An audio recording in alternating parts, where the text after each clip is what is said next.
कर्नाटक विधानसभा में भारी हंगामे के बीच परसीमन एक देश एक चुनाव और नीट के खिलाफ प्रस्ताव पारित। मेडिकल कॉलेज में एडमिशन के लिए सीईटी सिस्टम को फिर से लागू करने की मांग। हाथों तकिया और चद्दर लिए माननीय विधायक महोदय विधानसभा की कार्रवाई में शामिल होने नहीं बल्कि धरना देने पहुंचे थे। ये तस्वीरें कर्नाटक की हैं।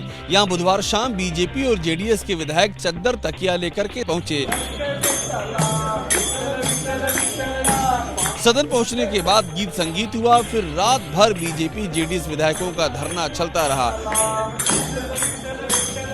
कर्नाटक में विपक्षी विधायकों ने मैसूरू शहरी विकास प्राधिकरण घोटाले में सीएम सिद्धारमैया के परिवार के शामिल होने का आरोप लगाया और सदन में चर्चा की मांग को लेकर अपना विरोध कुछ इसी अंदाज में दर्ज कराया।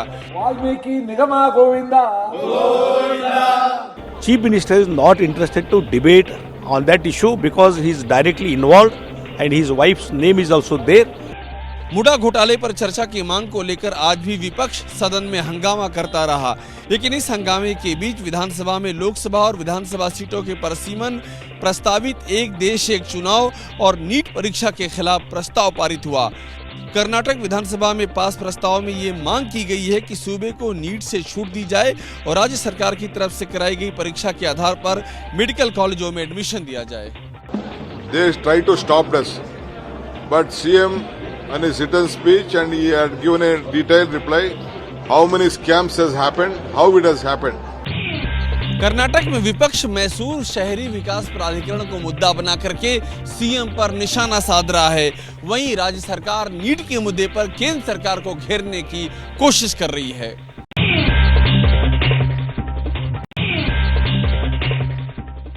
बिहार में अब सत्ताधारी दल के विधायक को भी लग रहा है डर। बीजेपी विधायक ललन पासवान ने खुद की जान का खतरा बताया।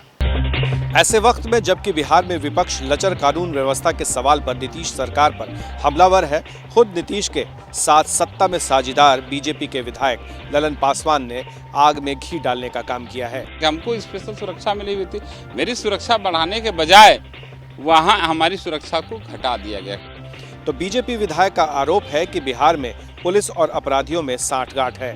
आपको बता दें कि पुलिस का महकमा गृह विभाग है जो अधीन आता है नीतीश कुमार के। इसलिए ललन पासवान के बहाने विपक्ष ने नीतीश की घेराबंदी तेज कर दी है। सत्ता पक्ष के लोग भी आज जब बोल रहे हैं उसका भी ध्यान नहीं दिया जा रहा है, तो नेचुरल है कि जिसके कपाट पर पड़ेगा, जिसका चुएगा उसका भी केयर नहीं सरकार कर रही है। तो ये केयर किसका कर रही है? तो पुलिस जिस दिन चाह लेगी कि भाई कि ऑर्गेनाइज क्राइम नहीं हो, अगर किसी से रंगदारी मांगा जा रहा है तो ये तो ऑर्गेनाइज क्राइम में आता है, तो इसको रोका जा सकता है। बीजेपी विधायक ललन पासवान के इस बयान ने नीतीश सरकार को कटघरे में खड़ा कर दिया है और सरकार असहज है। ऐसे में बीजेपी विधायक के आरोपों से विपक्ष के दावों को और भी मजबूती मिलेगी। महाराष्ट्र में होने वाले विधानसभा चुनाव में अकेले लड़ेंगे राज ठाकरे की पार्टी। एमएनएस चीफ ने ऐलान किया है कि हर हाल में उनकी पार्टी सत्ता का हिस्सेदार बनेगी। राज ठाकरे की पार्टी महाराष्ट्र नवनिर्माण सेना न एनडीए के साथ जाएगी और न इंडिया गठबंधन के साथ। मुंबई में हुए पार्टी सम्मेलन में राज ठाकरे ने ऐलान किया है कि एमएनएस महाराष्ट्र में अपने दम पर चुनाव लड़ेगी। एमएनएस 225 से 250 सीटों पर चुनाव लड़ेगी। इस बड़ी बैठक में राज ठाकरे ने भविष्य के लिए अपने सियासी एजेंडे भी साफ कर दिया है। येणाऱ्या विधानसभेच्या निवडणुकीमध्ये मला महाराष्ट्र नवनिर्माण सेनेचे मला सत्तेत काही करून बसवायचे, काही करून, आणि मग त्याच्यानंतर युती होईल का, आपल्याला कोणत्या जागा मिळतील, असला कोणताही विचार मनामध्ये आणू नका। जवळपास 250 ते 250 जागा आपण लढवणार आहोत। राज ठाकरे ने इस बैठक के साथ चुनावी बिसात बिछाना शुरू कर दी है। उन्होंने मानसून के मौसम में कार्यकर्ताओं से कहा कि वो लोगों को मदद करें। माझी तुम्हाला सगळ्यांना विनंती आहे, हात जोडून विनंती आहे सर्वांनाच, माझ्या पक्षामधल्या माझ्या प्रत्येक महाराष्ट्र सैनिकाला, हे जिथे जिथे पूर आलेत, जिथे जिथे घरामध्ये पाणी गेलेलं आहे, प्रत्येक घराघरामध्ये जा, प्रत्येकाला मदत करा। राज ठाकरे ने शिवसेना छोड़ने के बाद 2006 में अपनी एमएनएस पार्टी बनाई थी।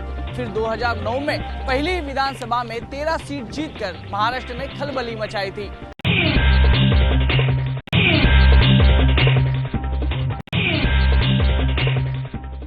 यूपी में पेपर लीक के चलते रद्द हुई पुलिस भर्ती परीक्षा को फिर से कराने जा रही है योगी सरकार। इसके लिए नई तारीखों का ऐलान हो गया है।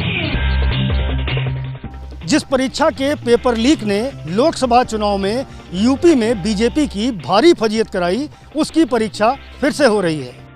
यूपी पुलिस में 60,244 पदों पर सीधी भर्ती के लिए ये परीक्षा होगी। परीक्षा 23, 24, 25 अगस्त और फिर 30 और 31 अगस्त को आयोजित की जाएगी।